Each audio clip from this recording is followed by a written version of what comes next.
अस्सलाम वालेकुम दोस्तों, कैसे हो? उम्मीद है कि सब खैरियत से होंगे। अल्लाह आप लोगों को ऐसे ही खुश रखे। चलिए आज के किस्से की तरफ बढ़ते हैं। एक दफा की बात है कि सुबह सुबह चाय की होटल पर मेरा एक दोस्त मुझसे मिलने के लिए आया।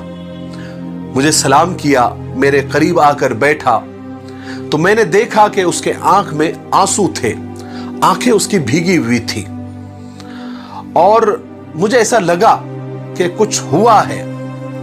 उसने फिर अचानक मेरा हाथ पकड़ा और रोते हुए बोलने लगा कि मेरे भाई, आज मैं खुद को बहुत छोटा महसूस कर रहा हूं, बल्कि यूं कह लीजिए कि मैं खुद को गिरा हुआ महसूस कर रहा हूं। मैं हैरान हो गया और दोस्ती में उसके कंधे पर थपकी मारी और मजाक में कहने लगा, अरे ऐसा क्या हो गया हमारे शेर को? लेकिन मैंने महसूस किया कि वो मुझसे नजरें नहीं मिला रहा था। फिर अचानक वो जोर जोर से रोने लग गया। सब लोग हमारी तरफ देखने लग गए। मैं उसको चुप करवाने में लग गया। मैंने कहा, अरे पागल, ये सब क्या कर रहा है? सब लोग हमारी तरफ देख रहे हैं। फिर वो मेरे सीने से लग गया और धाड़े मार मार कर रोते हुए बोला कि भाई, ये बहनें ऐसी क्यों होती है? क्यों होती है ये बहनें ऐसी? मैं थोड़ा सोच में पड़ गया कि क्या हो गया इसको, ये ऐसी बातें क्यों कर रहा है। मैंने उससे पूछा भी कि तुम ऐसे क्यों बोल रहे हो? वो रोते हुए कहने लगा कि मेरी बहन की शादी को 6 साल हो गए हैं, मैं कभी भी उसके घर नहीं गया। ईद के दिन कभी अम्मी तो कभी अब्बू चले जाते हैं, मैं कभी नहीं गया। मेरी बीवी और मेरी बहन की कभी आज तक जमी ही नहीं। अक्सर मेरी बीवी मुझसे शिकायतें लगाती है कि आपकी बहन जब भी हमारे घर आती है, घर का पूरा हाल बिगाड़ देते हैं, उसके बच्चे तोड़फोड़ कर देते हैं, हमारे घर का खर्च दुगना हो जाता है, डबल हो जाता है। और ये तुम्हारी माँ हमसे छुप छुपा कर उसको सामान पार्सल करती है। कभी साबुन की टिकिया दे देती है, कभी सर्फ के डब्बे दे देती है, तो कभी चावल का थैला भर के दे देती है। अपनी अम्मा से बोलो कि ये हमारा घर है, कोई खैरात सेंटर नहीं, यहां हम कोई चैरिटी करने के लिए नहीं बैठे हैं। मुझे भी गुस्सा आने लगा था क्योंकि बड़ी मुश्किल से मैं घर का खर्च पूरा करता था और मां बहुत सारा सामान बहन को यूं ही दे दिया करती थी। एक दिन हुआ यह कि मेरी बहन मेरे घर आई हुई थी और उसके बेटे ने टीवी का रिमोट तोड़ दिया। मैंने गुस्से से मां से कहा कि मां, बहन को बोल दो कि यहां पर सिर्फ ईद के दिन ही आया करे, उसके अलावा नहीं। और ये जो सामान, साबुन, सर्फ, चावल, ये जो सब तुम भर के देती हो ना, ये सब बंद करो। ये कोई खैरात का सेंटर नहीं है। मेरे भी अपने बच्चे हैं, मेरी भी अपनी फैमिली है, मैं भी बड़ी मुश्किल से सब चीजें जमा करता हूं, कमाता हूं। मां चुप रही, लेकिन मेरी बहन ने कहीं से हमारी बातें सुन ली, लेकिन वो कुछ न बोली। 4 बज रहे थे। उसने अपने बच्चों को तैयार किया और कहने लगी कि भाई, मुझे बस स्टॉप पर छोड़कर आ जाओ। मैंने ऐसे ही झूठे मुंह से कहा कि रह लेती कुछ दिन, लेकिन वो मुस्कुराई, कहने लगी, नहीं भाई, मेरे बच्चों की छुट्टियां खत्म होने वाली हैं, मैं अब नहीं रुक सकती, मुझे तुम बस स्टॉप पर छोड़कर आ जाओ। कुछ महीनों पहले की बात है कि हम भाई बहनों में जमीन का बंटवारा हो रहा था। हमारे घर बैठक लगी हुई थी, बहुत सारी हुज्जतें हुई, लेकिन मेरे सर पर शैतान सवार था। मैंने साफ इनकार कर दिया सबके सामने कि मैं बहन को जमीन के हिस्से में से 1 रुपया भी नहीं दूंगा। हालांकि बहन सामने बैठी हुई थी, वो खामोश थी, वो कुछ न बोली। लेकिन मेरी मां ने मुझसे कहा कि बेटा, बहन का भी हक बनता है, शरीयत ने उसको भी हक दिया है, सबको खुदा के पास जाना है, खुदा को मुंह बताना है। तो मैंने मां को गाली देकर चुप करा दिया और कहा कि कुछ भी हो जाए, मैं बहन को हिस्सा नहीं दूंगा तो नहीं दूंगा। मेरी बीवी ने भी मेरे बहन को गालियां दी, बुरा भला कहा। वो बेचारी खामोश थी। इस बात को कई महीने हो गए, लेकिन आज ये कोरोना वायरस की वजह से मेरी हालत ऐसी हो गई कि मेरी नौकरी छूट गई। आजकल मेरे पास कोई कामकाज नहीं है, जेब खाली है, बैंक अकाउंट खाली है। उसमें मेरे बेटे को टीबी हो गई, टीबी की बीमारी हो गई। मेरी बीवी को शुगर हो गई, मेरे कमर में फ्रैक्चर हो गया। मेरे पास इलाज कराने के लिए पैसे नहीं हैं। मैं बहुत परेशान था। मुझ पर 2 लाख रुपए का कर्ज भी हो गया था और ईद भी अनकरीब आने वाली थी। मैं कमरे में अकेला बैठा हुआ था। शायद मैं रो रहा था, अपने हालात पर रो रहा था, अपने आप पर रो रहा था।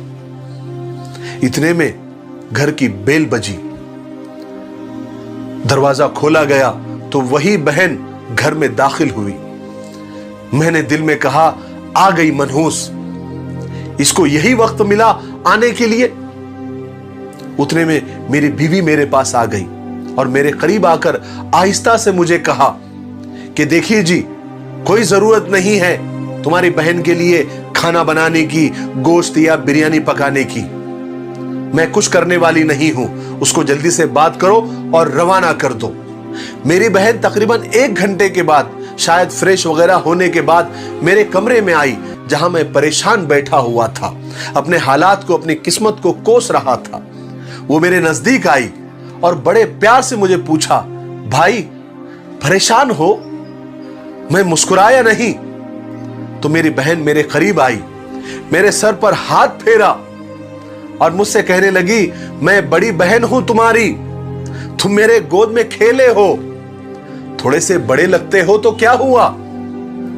फिर मेरी बहन मेरे और नजदीक आई और अपने पर्स में से 2 सोने के कंगन निकाले और मेरे हाथ में रख दिए और आहिस्ता से बोली, मेरे भाई तुम पागल हो, तुम ऐसे ही परेशान हो जाते हो, तुम्हारी बचपन से यही आदत है कि छोटी छोटी बातों का टेंशन ले लेते हो। तुम्हारे भाईजान शहर गए थे, बच्चे स्कूल गए हुए थे, तो मैंने सोचा कि दौड़ते दौड़ते भाई से मिलकर आ जाऊं। मेरे भाई, ये कंगन बेचकर अपना खर्च और अपने बेटे का इलाज करवा लेना और जरा शक्ल अच्छी बनाओ। शक्ल तो देखो कैसी हो गई, क्या हालत बना रखी है तुमने। मैं खामोश था, बल्कि सन्न हो गया था। मैं शौक था कि ये वही बहन है जिसके लिए मेरे दिल में रत्ती बराबर भी मोहब्बत नहीं थी, जिसका हक मैंने मारा था, जिसके आ जाने से हम उसके बोझ तले दब जाते थे। बस मैं यही सोच रहा था कि मेरी बहन की आवाज ने मेरी खामोशी को तोड़ दिया और मेरी बहन बोली कि भाई, ये कंगन के बारे में तुम किसी को नहीं बताना, तुमको मेरी कसम है।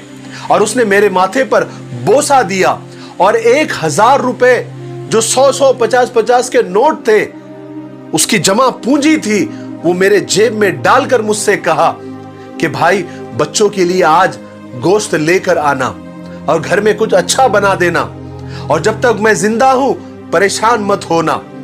तुम्हारे भाईजान की तनख्वाह होंगी तो मैं दोबारा आऊंगी। फिर जल्दी से मेरी बहन ने अपना हाथ मेरे सर पर रखा और कहने लगी, जरा सा परेशान क्या हो गया, देखो बाल सफेद कर लिए। और वो जल्दी जल्दी में जाने लगी।